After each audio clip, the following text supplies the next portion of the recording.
मनोनी मृत्यूलोकी सुखाची कहाणी ऐकिले कवनाचे श्रवणी कैती सुखनिद्रा अंतरुणी इंगळाच्या ही ज्ञानेश्वरीची 501 नंबरची ओवी आहे. आणि मी एकदा यापूर्वी असंच पंढरपूर यात्रेमध्ये प्रवचन केलं होतं, तरी ओवी घेतली नाही आणि त्यामुळं ते लोक म्हणे असं प्रवचन व्हायला नाही पाहिजे, ओवीवरच बोललं पाहिजे काहीतरी. आता तसं बघितलं तर ओवीवर बोलण्याचं एवढं काय माझ्याजवळ भांडवल नाही आहे. तरी पण मी माझ्या यथामती प्रयत्न करतो. माझे सद्गुरू कन्हैया महाराज तसेच पांडुरंग शास्त्री आठवले दादा यांचं स्मरण करून मी आपणास माझ्या यथामती माझ्या बुद्धीचे कौशल्य वापरून तुमच्या पुढं ज्ञानेश्वरीची ही 501 नंबरची ओवी ही तुमच्याकडून सादर केली आहे. आणि माझं असं मत आहे तर माझी ही प्रवचन सेवेतून या ओवीतून एकच जरी शब्द तुमच्या डोक्यात राहिला ना आयुष्यात, तर तो निश्चित तुमचं काय करेल तो चांगलं काम होऊन जाईल. तर म्हणून मृत्यूलोकी सुखाची कहाणी ऐकेजे कवनाची श्रवणी कैची सुखनिद्रा अंतरुणी इंगळाच्या या ओवीचं विश्लेषण म्हणजे जे सार सांगण्यापेक्षा मला जे सांगायचं आहे ते या ओवी खरीमध्ये 2-3 शब्द फार महत्त्वाचे. म्हणून त्यानंतर मृत्यूलोकी 3 नंबरचा सुखाची कहाणी आणि शेवटचा नंबर जो आहे ना तो दृष्टांत दिले ओवीमध्ये इंगळाचा. तर ओवीच्या पहिल्या शब्दापासून मला या ओवीचा अर्थ लावण्यापेक्षा मी मधूनच सुरुवात करतो आणि सांगण्याचा प्रयत्न करतो. तर असं आहे तर सुखाची कहाणी कशी आपल्याला ऐकायला येणार नाही असे माऊली या ओवीमधून अर्थ सांगतात का आपल्या या मृत्यू लोकांमध्ये सुख भेटणारच नाही. या ओवीचा सरळ हा भावार्थ असा होतो. मग तुम्ही विचार करा,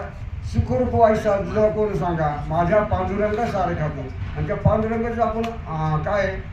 आणि हे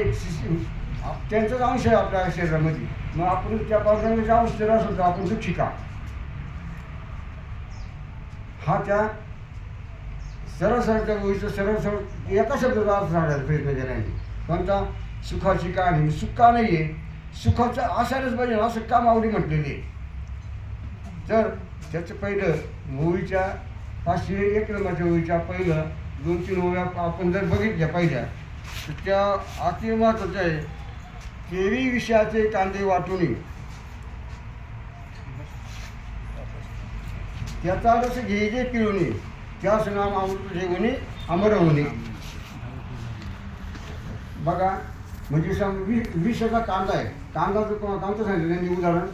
कांदा हा विषाचा आहे आणि त्या विषाचा कांदा वाटून घेतल्यानंतर त्याचा रस काढला आणि तो एका काचेच्या बरणीत ठेवला आणि त्या बरणीला नाव दिलं वरून अमृत. आता खरंच त्या अमृत घेते एवढीचं सरळ अर्थ असा आहे. तर बारीक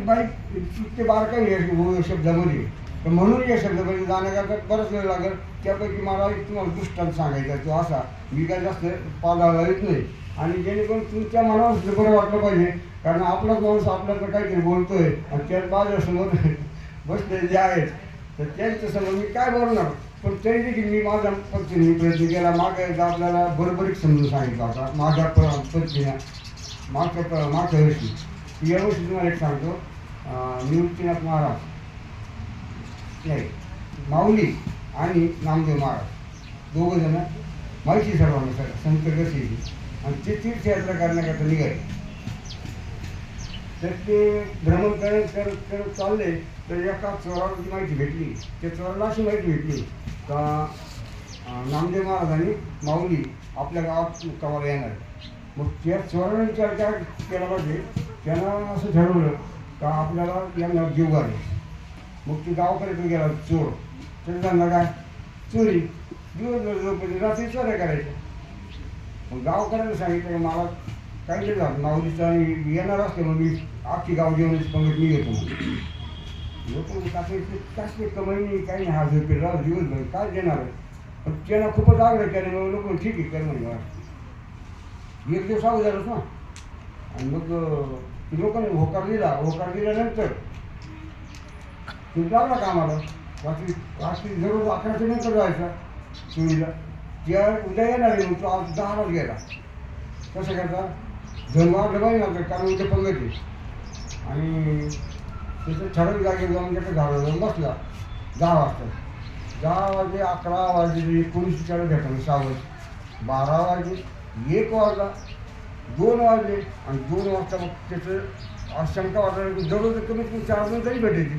आता की एकही नाही भेटलं नाही आता कसं आपल्याला होईल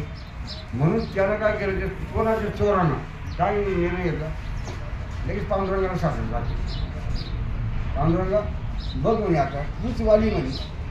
माझं काही येणार कोणी तुला सांगतो म्हणे पांडुरंगा माऊली येणार आहे नामदेव महाराज येणार आहे आणि त्याला मी उपाशी ठेवू का आता माझी लाच तू राह असं कोण म्हणतो तू चोर देवाशी भांडण बसतो झाडावर बसून झाडावर बसून भांडण चालल्यानंतर देवा बसून तिला काही हे लागत आहेत काय विमानाने यांना जाऊ येतं नंतर देवाला सांगितलं आपला भक्त आपला चोर असलेला भक्त त्याला तो सांगता पडतो आणि देवाला त्याने विनंती केल्यामुळं देवाला लगेच रुक्मिणीला आदेश रुक्मिणीला काय सांगितलं चल म्हणले अर्जंट आपला एक भक्त वाट पाहतो जावाच लागेल पण ड्रेस बदलून घेऊ आणि काय तुला सोनं नाणं वगैरे घ्यायचं असं नांगं की घे बरोबर मग काय जेवण एक रूप पाळटलं मस्त डेरी वगैरे तयार केली आणि ये आणि घालून पद्धतशीर शेडजीचं रूप धारण करून कुठे गेले हे आवाजच बरोबर तर शेडजीचं रूप धारण केलं बैल छत्र तयार केलं आणि मग पारो मग रुक्मिणी माता आणि पांडुरंग निघालं कोणाकडे ते चोराला भेटायला तर तो चोराचं झालं मग त्याच्या खालची बैलगाडी चालली आणि मग त्या ठिकाणी नेमकी तो समोर आला झपकनाची उडी मारली कोणा त्या चोरानं आणि लगेच त्यांना आवाज दिला मोठ्याला काय आवाज दिला त्याला तुमच्याजवळ काय असेल ते सर्व काही त्याबरोबर जर बांधून जाऊन आला आता आपलं गळ्यातलं पायातलं काय असेल ते मग त्यांनी सगळं नव्हतं ते पांढरं तरी बरोबर का म्हणजे रुक्मिणी माताला मुद्दाम काय नाते केले नाही म्हणे त्यांनी माझ्या मायाचे म्हणजे एवढे पाठले राहू दे भाऊ बाकी तुला भरपूर दिलं म्हणे आता एवढे पाठ माझे मायाचे म्हणे रुक्मिणी मातेचं नाटक ते त्याला काही कळलं नाही त्याला हे बघा आत्ताच्या तुमची पाटल्या बंद्या म्हणे तुम्हाला काही समजतं की माझे फोन येणार आहे म्हणजे मला कमी पडलं मग म्हणून ते शेठजी कोण पांडुरंगाने विचारलं काय तू कोण येणार तिथे सांग माझे काय कोण माऊली येणार आहे आणि नामदेव महाराज येणार आहे आणि त्यांचं जेवण माझ्याकडे गाव जेवण मी देणार आहे म्हणजे मला खर्च कमी येणार आहे म्हणून अजिबात चालणार नाही तर मग मी लगेच काढी म्हणजे काही चालवा कापायला जेवण टाकलं मात्र आता सर्व बांध झाल्यानंतर पांडुरंगानं त्याला विचारलं शेठजीने विचारलं त्याला तर मग ते कोण येणार आहे माऊली येणार आहे आणि कोण येणार आहे अजून नामदेव महाराज आम्ही दर्शन आला चालत आम्ही येतो दोघं दर्शन आला अजिबात यायचं नाही तुम्ही तिथं माझ्या समोर उभे राहा आणि मला पकडून द्यायला नाही तुम्ही यायचं नाही पण यांनी सांगितलं आम्ही तुम्हाला आम्ही दिनचर्येत उभं राहू म्हणून तुमच्या घराचं दिनचर्येत उभं राहू पण आम्हाला येऊन तेव्हा दर्शन जरी येईल आमचं असं कोण म्हणतं पांडुरंग पहिले तर नाही म्हणतं पण मग हा चोर असतो तो म्हणजे ठीक आहे फक्त दर्शन लावून घेतो म्हणजे पाय पडायचं नाही मी जे काही ना ते पाहायचं नाही आणि मग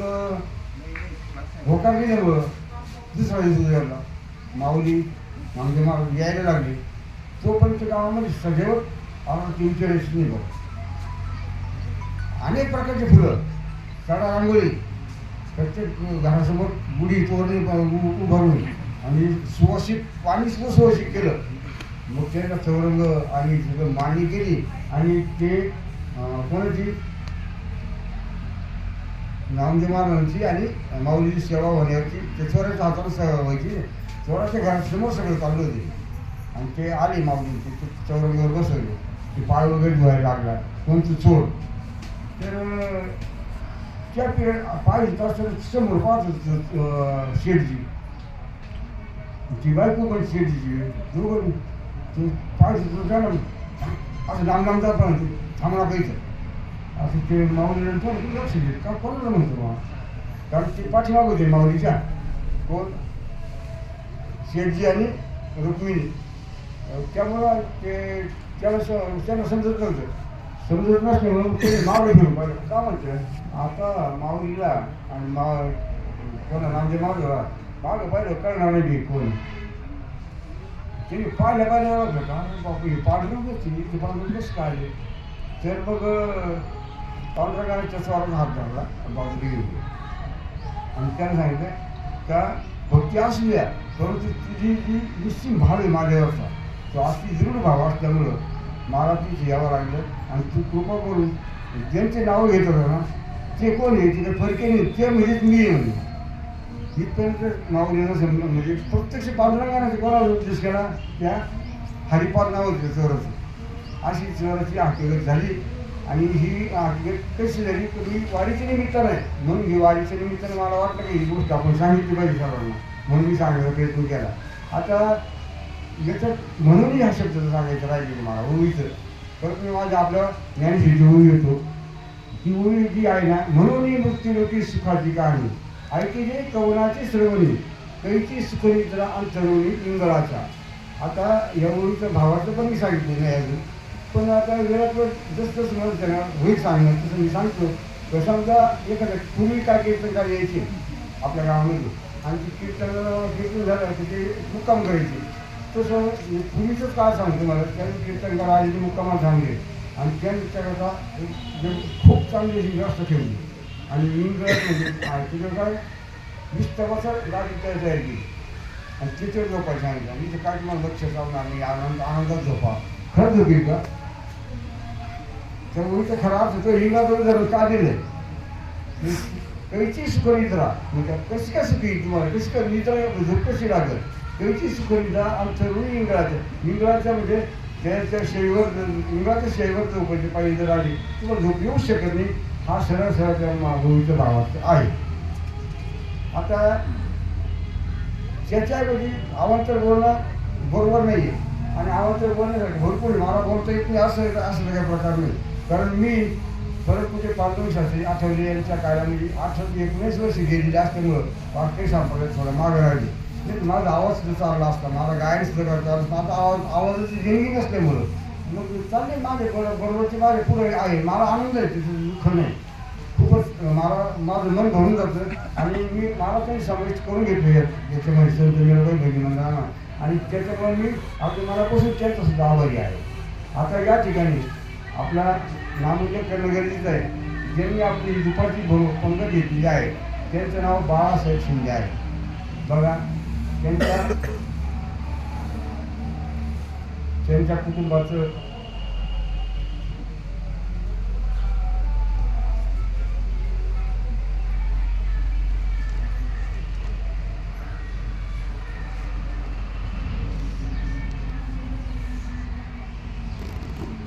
सर्वांना माहिती असणारच आहे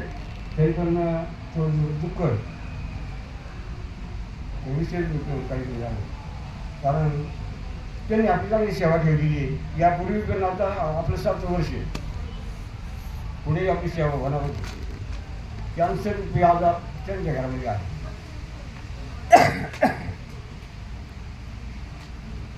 कॅन्सरचा आजार आहे ना त्यांच्या घरामध्ये आलेला आहे तरी कधी क्लिअर आहे पेशंट कधी क्लिअर झालेली त्यांची सुखावले आता